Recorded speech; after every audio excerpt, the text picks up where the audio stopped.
Baby dolls, I've got another quick special video for you today. Do you want to know how high crypto can grow in this bull market? I have a chart here shared by Victor, who is a kind friend. He has shared with me the market cap peaks of all these altcoins down here. Okay, now this is from 2021. The total industry hit 3 trillion. And of course, we're hoping in this cycle that we burst way above it and we hit closer towards maybe 5 or 10. And what I'm now going to do is actually show you the total crypto industry chart. We are sitting here around to this big fat green line is hopefully where we go to. That's around 4 to 5. It's going to flag up here. We don't know what it's going to do after that point. Are we going to get the magical kindness and friendship where we zip up and hit 10, or are we going to come back down and test it?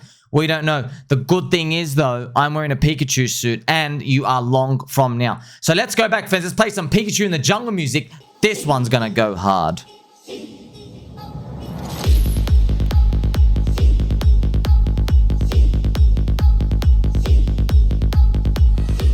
If you can watch that video, actually very funny, friends. Pikachu, yes, he goes on an acid trip to the jungle. It's actually hilarious. Now, these are the market caps. You see on the very, very far left, friends, you see how there were these strange $100 billion resistances out here. Very strange, right? Here you have XRP, BNB, ADA, Soy, and Doge around 99. You see all these, friends, around here. There are some notable mentions as well. SHIB hit 45 billion. And you also have Hex, which is not listed here. It hit 45 billion non-origin address. So if we hit this new cycle peak, you know how we had this many coins hitting 100 billion? 1, 2, 3, 4, 5, 6. All we can do is count around, these ones, about 10. Maybe in the next cycle, we're going to have like triple that. Maybe we're going to have 30 coins that have gone above 50 billion. That'd be big. Makes sense though. There's gonna be a few memes for sure. I mean, there has to be a meme. There has to be, friends. Like, it's how it goes out here. I know you want to play some Pikachu music as well. There has to be a meme that cranks it. I wonder which one it's gonna be. They're all gonna crank, friends. They're all gonna crank. That's why you don't need to worry about $100 billion valuations, because you're in at low prices. You're in before everybody else is in. Check this out. PulseChain core coins could hit 100 billion. That's why obviously we're long. We believe that PulseChain core coins have a chance of hitting 100 billion, a very good chance. And that would be a 35x from today on Pulse, PulseX, Hex, and Inc. 35x. Of course, eHex as well. It's all bonded. All right. Now, 35x for Pulse means the altcoins, your pDAI, your Pika, okay, all of these, the Poker Center stuff, your Tangang coins, your DickWifButt, your Hexy Bastard coins, you have 9-inch, you have BBC, you have Pawplip, all those, you have the influencer coins, friends, all these things, everyone's ecosystem, okay, all of them out here, and some of them I forgot, the alien coins, all of these, friends. I mean, like, if a 35 banger comes for Pulse, you will see anywhere from a 60 to a 400x from today on some coins. That big range. Look, I'll be honest, there is going to be a coin. It's going to do a 10,000x or 1,000x. It is. I just don't know what it is. Everyone's going to say it's going to be theirs, but don't anchor to that because you don't really need it, because it's probably going to be so small and start and from such an off chance you won't even believe it. Now, I really need you to start believing with me, friends. I'm in a Pikachu suit. I believe. You understand? Pikachu Piko is the first contact ever recorded between a Pokemon and a human being, okay? Everyone in the world is going to celebrate that friendship when we reach the top of this bull market. But some people won't make it. This is a Coinfessions Rekt. Let's read this together. I had a baby in February of this year, the same week I got laid off my job. I made close to $50,000 trading some shit coins by April. Thought I would be able to take it higher. I round tripped it. I then started revenge trading, trying to make it back, and nuked it to zero.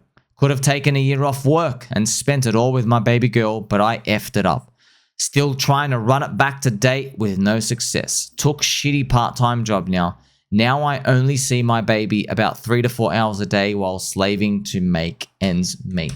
This tale hurts to the core because this person, obviously, family man, trading poop coins, Don't know how they mix, but, you know, it's a crazy world out there these days, friends. So he was proud that he made $50,000 of trading. So my friend, if you are out there listening, no one's going to tell you this but me, okay? Firstly, make sure your elbows are pointy. Throw out the soy from your fridge. You got to understand you fluked it, okay? You confused brains with a bull market. In April of this year, you had explosive Solana poopers going through the moon because Solana had like a big disbelief pump, and it attracted a lot of phantom wallet kids to come in, and there was this renaissance of memes and everything out here, which is great, okay? However, you were rewarded with dopamine hits because your number was going up as you were trading. So, unfortunately, this is like a drug addict getting a dopamine hit because their body's being poisoned from within, but their brain thinks it's doing good, so they want more of it, okay? That's exactly what happens when you trade your way through this momentum phase in here. Now, what hurts me is this kind sir, they nuked their account back to zero. They round-tripped everything. See, friends, now I need you to understand this difference here. We all take hits. All of our portfolios swing, okay? Everyone does. Don't believe these other soy boy cucks. They got like, you know, more than 20% stablecoin portfolios. Don't believe them. They're all a bunch of losers, all right? You do take swings. And all these people talking about, oh, I made a portfolio high. Dude, these guys are a bunch of cucks, friends. You know, I found the wallet. Okay, I didn't do it myself, but I ended up finding a person. I'm not going to say, but there's an influencer on Twitter basically bragging and I don't like these types of people. Basically bragging that they hit a portfolio high and they're doing really well, blah, blah, blah. Friends, I remember that person's story. Okay, they're a cuck. They have made less money today than if they just bought Bitcoin and held from 4 years ago. Okay, so they're out here bragging, etc. And I did the calculations and I'm like, wait a minute. Your portfolio is only 1/5 on what it would be if you had your, whatever it was, like 50K, if you just bought 5 Bitcoin now. So 5 Bitcoin, how much is it worth now, friend? 300K? Yeah, they don't have 300K. They have like 80 to 100 or something ridiculous, okay? Because they never put in that 50K in to just go buy 5 Bitcoin back then when it was 10K. They didn't. What they did is they did something like, oh, they put 25K into Bitcoin and ETH. 25K was stable coins. They did like short-term trading and farming. So they think they're killing it in their mind. They're like, oh, I made a new portfolio high. No, you haven't, bro. And you're going to get crushed again. You know, if Bitcoin goes to 180K, that person's meant to have $1 million. But they're only going to really have like maybe 200K, 150K. That's one cycle. One of these 4 or 5 year rotations. So don't listen to all these people, friends. The way to make it is buying and holding. That's it. But look, I know the game, man. You don't want to believe me? I'm in a Pikachu suit, okay? I believe in my bags. I believe in the power of friendship and kindness. Sweet, okay? You're going to learn, okay? The market's going to teach you. You can learn the easy way, though. But I know these people, they can't learn the easy way, okay? They can, but they don't want to. They really want to learn the hard way, don't they? They're going to learn when these big whales come in, they see a bunch of people, and they want to come and speculate, and they want to join a community, and they start smacking up these offers, okay? They're going to learn the hard way. And then these people are going to realize, oh, that's why they made the HODL meme. That's why they said diamond hands. That's why my friend Somi said believe in something all that time. That's why he said cults are an asset. Community is the asset, not the code. Okay, but you're learning now, not then. I also want to give a special shout out to DIY investing friends from the PulseChain community. So Donovan, he made this great video about Atropa. Atropa is the best narrative on PulseChain. It is a beautiful system. Atropa is... It's like it's the first ecosystem pretty much in PulseChain, and there's a symbiotic relationship with a lot of liquidity linking, and big shout out to Coexistence Steven as well. So Stevie made a lovely article. He showed all liquidity bonding and everything. So it's an ecosystem, friends, and you know there's buy and burns and just taxing of arbitrage bots and just pretty much you don't need to know all the ins and outs of it. It is cool if you're really into that, but you don't need to. Just know that everything is trying to work with each other. And if I was to summarize it for you, I know there's people feel like there's a lot of magic there, and there is. But actually what is actually happening is it's a buy and burn like PulseX that is accumulated through arbitrage taxing in many places, okay? And then the profits are used to add liquidity, okay? So an example I use is if you were in a city and you pay for parking $3 an hour, imagine that the parking meter took 10% of your $3 an hour ticket and it put it into a liquidity pool, and then that would be used to, say, build more parking lots over the years in the city. Do you see how that's like a symbiotic relationship? How the liquidity is being routed from the fees to come and build more supply of parking spots over time? Yeah, that's pretty much what Atropa is doing. And everyone loves that image of everyone working together. And that's what they're trying to do and try to get pDAI to pretty much go up over time. Now, a lot of people, for some reason, get upset when you even say pDAI to $1. Bro, let them believe. Let them believe, okay? Let them believe. You know, when Bitcoin was $100, you're saying, oh, Bitcoin can't hit 100K. Dude, let them believe. Maybe it doesn't take one cycle. Maybe pDAI hits $1 in 2 or 3 cycles. Who cares? Okay, it can go up 100x. You don't need it to go to these $1 things, friends. You're here to listen. It's not about price targets, okay? It's about buying when there's mind share, but everyone hates the thing.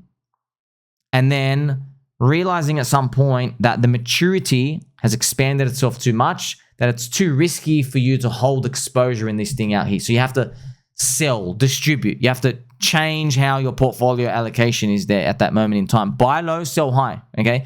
Buy low, sell. That's what you're here to do. Not buy low, get the exact target and get out, okay? We're looking for clues that these things are high. So even though pDAI, friends, being one of like the key heart pieces, it sits at the heart of the Atropa ecosystem. And I'm just going to show you the pDAI to PLS ratio just so you get an idea. I mean, this is a really nice chart, man. Like that's why like everyone's like, $1. Dude, forget what it is. Forget what it is. Look at this chart, man. This is not an accident, man.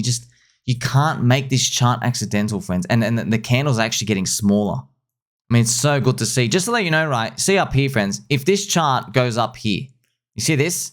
This is whopping, but you see this big distance, how it went up like this, like that. Okay, if this just, let's say it goes up here. Let's say it just goes up here. That just means, man, that pDAI has outperformed Pulse by 4.4x.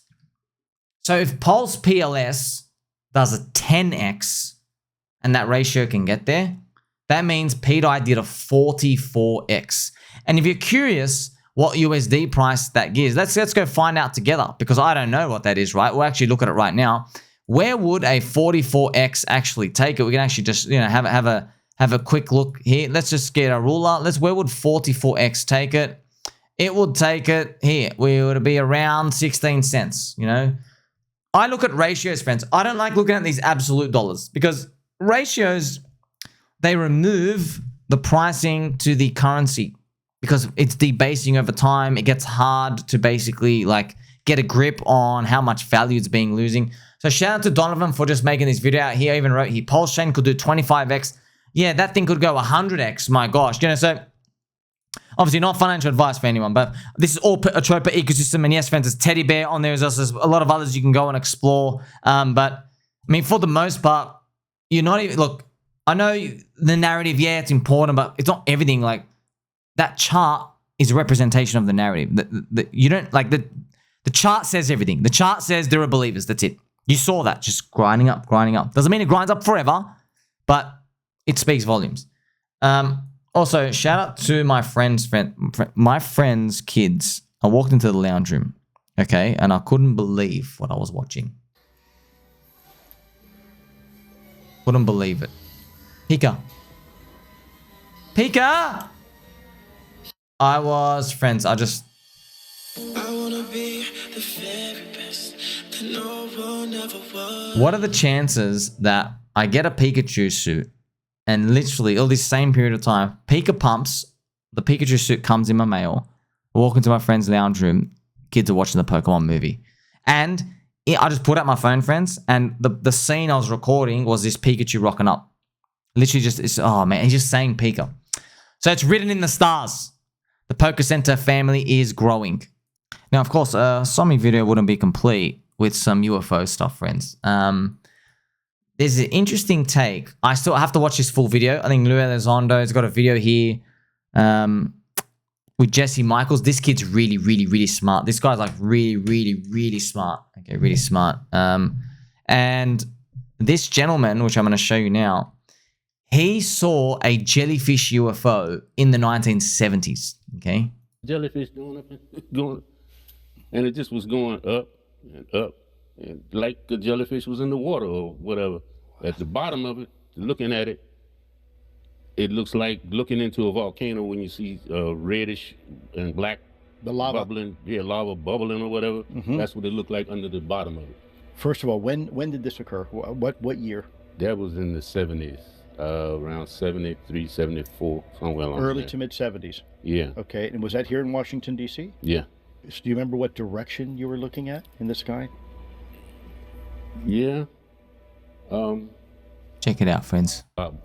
And Interesting. well, how high is this? About Watch this next part. Jeremy, This is that the was jellyfish UFO next coming 45 up. or 50 feet. That's Just a pretty little close. higher than that. Wow. when UFO researcher Jeremy Corbell released a video that was caught in Iraq in 2018 of a jellyfish-shaped UFO, I have to admit I was a bit skeptical. It just felt like the object looked like none of the other discs, tic tacs, saucers that get reported. It was extremely high strangeness. And so hearing this groundskeeper, Maurice Hill, saying that he himself had had an up-close and personal encounter with a jellyfish-shaped UFO was actually pretty mind-blowing and was fairly confirming for me. Well, thank you for your time. Yeah. So that's actually really crazy, really cool. I wonder what's gonna come in 2025. It really does seem, friends, crypto, as it's getting more energy and bubbling, we're seeing a lot more of this UFO, non-human intelligence stuff. For some reason, they're running together. I don't know if it's something to do with the universe. I don't know if it's something to do with just the makeup of the culture and the community out here. Maybe they're intertwined, these people out here. Maybe crypto's giving a voice to people who don't have a voice. That's the best part, friends. In crypto, we are creating wealth outside of the system. So if we're creating wealth outside of the system, it's independent. It's unbiased. Because within the system, that means like, you know, your media dudes, your journalists, soy journalists, your coconut intelligence agency, paid feds. You have the university lecturers like Neil deGrasse Tyson. All those people, friends, they're getting paid by the money printer. So they are incentivized to cheer for the money printer and all the theories and philosophies they say, such as crypto is a scam and aliens aren't real. And we know both of those are completely false. So you and I are going to the moon. This is your friend Tommy wearing his Pikachu suit. We're only just getting started, baby. Catch you in the next one.